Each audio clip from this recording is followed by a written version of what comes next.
Assalamualaikum warahmatullahi wabarakatuh. Hari ini kita akan belajar mengenai masalah cost estimation. Kenapa ini perlu dipelajari, khususnya oleh beberapa project manager dan project engineer? Karena kita sekarang kadang-kadang memiliki proyek, tetapi kita harus mengestimasi dulu berapa nilainya kira-kira. Ya, itu yang disebut sebagai metode pendekatan top down.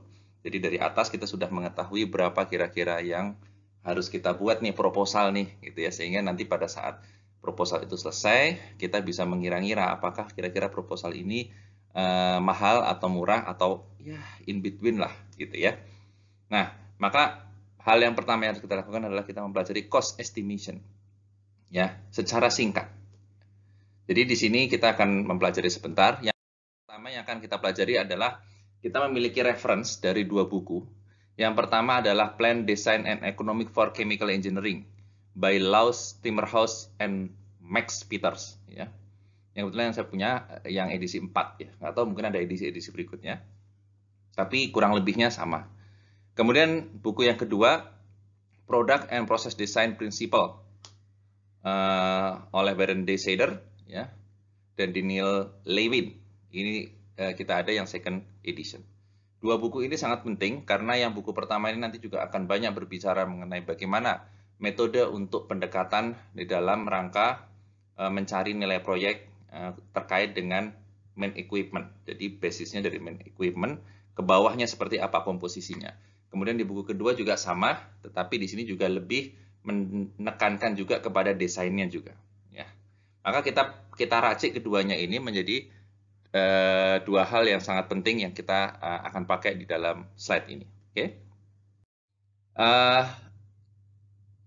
Untuk pertama kali kita harus mengetahui apa yang disebut sebagai cost index. Cost index ini adalah begini. Buku ini seperti yang tadi disampaikan bahwa buku ini kadang-kadang dibuat pada tahun misalnya 1980. Ya. Nah, kalau di tahun sekarang, ya, asumsilah sekarang tahun 1989, maka dari 80 ke 89 itu memiliki semacam indeks pembagi. Jadi simpel aja, berapakah harga yang ditetapkan di dalam buku ini tahun 1980 dan berapakah kira-kira harga itu sekarang di tahun 1989. Tinggal bagi saja, di 1989 ada indeks 895 dibagi dengan 560. Maka akan dapat 1, sekian misalnya. Nah, maka harga yang ada di buku ini hasilnya dikalikan 1, sekian. Sehingga didapatlah harga tahun ini. Ini butuhnya cost index. Dan cost index ini setiap tahun akan terus berubah, ya, akan terus berganti dan diupdate. Ya. Yang mengupdate itu salah satunya adalah apa namanya dari Chemical Engineering Plan Cost Index. Ya. Ada juga Nelson Farrar Refinery Construction Index, gitu ya.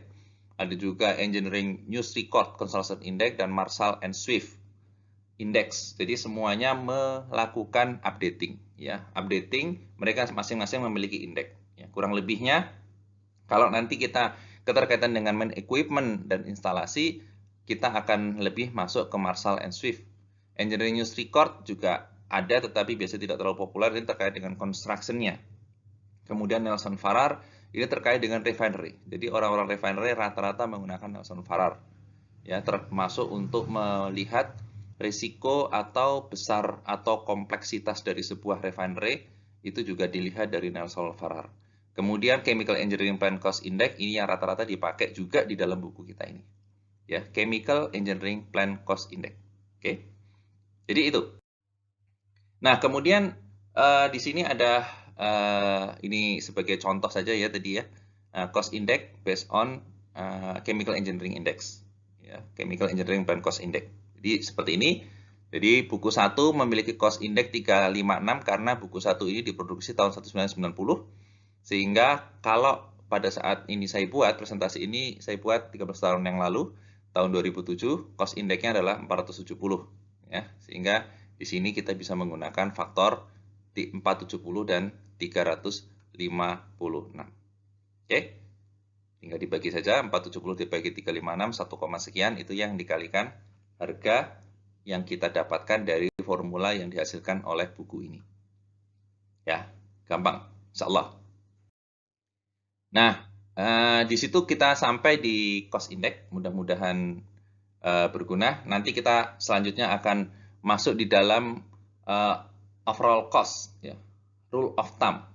Di sini nanti akan kita belajar banyak mengenai masalah bagaimana untuk menentukan cost berdasarkan dari overall, dari besar ke kecil, ke kecil, ke kecil, ke kecil.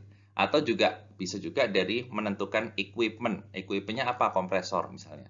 Kompresor ini kurang lebih harganya berapa segini. Untuk menemukan apa? Untuk menemukan main equipment price.